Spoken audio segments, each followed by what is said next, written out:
नमस्कार, रामराम, जय हरी.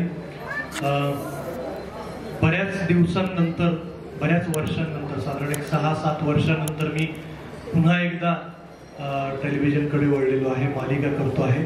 मधल्या काळामध्ये अनेक सिनेमे, नाटकांचे प्रयोग करत करत ही गोष्ट, हा जो ऑडियन्स आहे सगळ्यात मोठ्या प्रमाणात लाभलेला टेलिव्हिजनला, कलर्स मराठीला, त्यांच्यापर्यंत कुठेतरी पोहोचण्याचा प्रयत्न करत होतो. आणि एक चांगली माणसं, चांगलं कथानक हाताला लागणं हे नटाच्या नशिबामध्ये असावं लागतं. आणि मी स्वतःला खूप भाग्यवान समजतो, कारण गेली सातत्यानं 4 वर्ष मी वारी करतोय.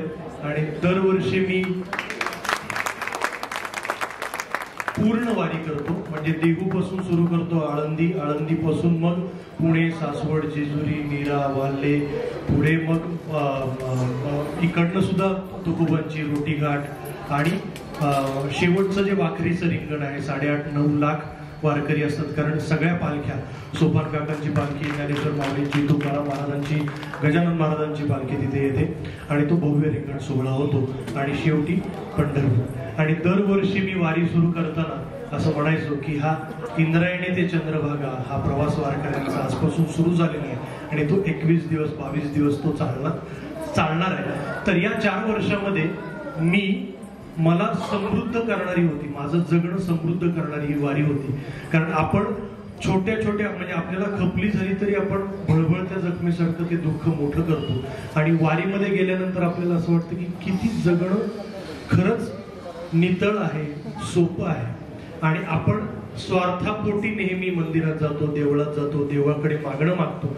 अनेक वारकऱ्यांशी मी संवाद साधलेला आहे. तेव्हा वारकऱ्यांशी मी संवाद साधताना म्हणायचो की माऊली आता चालत चालत निघालाय, तुम्ही आळंदीहून निघालाय, पंढरपूर गाठायचंय आणि रोज 17-18 किलोमीटरचा प्रवास आहे, पायामध्ये चप्पल नाही, खापल्या आल्यात, भ्यागा पडल्यात पायाला. एवढा प्रवास करून गेल्यानंतर, विठ्ठल मंदिरामध्ये गेल्यानंतर 36, 38, 42 तास उभा राहून नंतर तुम्हाला पांडुरंग दिसणार आहे, काय मागणार आहेत पांडुरंगाकडे? तेव्हा वारकरी, प्रत्येक वारकऱ्याचं उत्तर एकच होतं, काय मागायचंय पांडुरंगाकडे? त्यांनी दिलंय, लय मोठं दिलंय, त्याच्याकडे काही मागणी नाही. मागायचंच असेल तर त्या शेतकऱ्यांसाठी मागणार, निसर्गासाठी मागणार, पाऊस पडू दे, सगळ्यांचं व्यवस्थित होऊ दे. आपल्याला काय, पांडुरंगाने हा मनुष्य जन्म दिलेला आहे, याची देही याची डोळा, आपल्याला पांडुरंगाचं दर्शन करायला मिळते, अजून काय पाहिजे? मस्तकी चंदनाचा टिळा लागला विठ्ठलाचा. ही वारी करत असताना मला आत्ता असं वाटतं की इंद्रायणी मालिका करत असताना, शूटिंग करत असताना मिळाल्यापासून मी इतका सकारात्मक आहे, इतका पॉझिटिव्ह आहे या मालिकेच्या बाबतीत की मला कुठेतरी असं वाटतं की मी मनोभावे, प्रामाणिकपणे 4 वर्ष 21-22 दिवस सातत्यानं जी वारी केलेली आहे त्याचं फळ मला पांडुरंगाने काय दिलं असेल तर इंद्रायणी ही मालिका माझ्या पत्राने खूप छान वाटतंय. आणि विनोद सर म्हणाले तसं की आत्ता टेलिव्हिजनच्या विश्वामध्ये, टेलिव्हिजन आपण बघत असताना खूप जास्त प्रमाणामध्ये, कुणाला बोलायचं नाही मला, पण प्लास्टिक आपण जास्त बघतोय.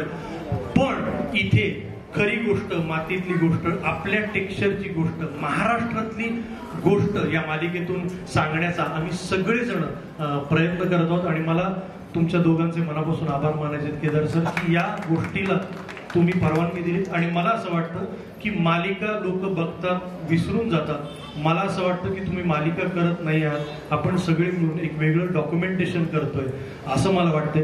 काही वर्षानंतर नवीन पिढीला वारी म्हणजे काय, वारकरी संप्रदाय म्हणजे काय, कीर्तन परंपरा म्हणजे काय, त्यातले हे वेदावे, राजकारण, रुसवे, भृगवे, आनंद, हे सगळं जर काही बघायचं असेल तर लोक परत कलर्स मराठीवर जातील, जिओवर जातील आणि परत एकदा इंद्रायणी मालिका बघतील. धन्यवाद.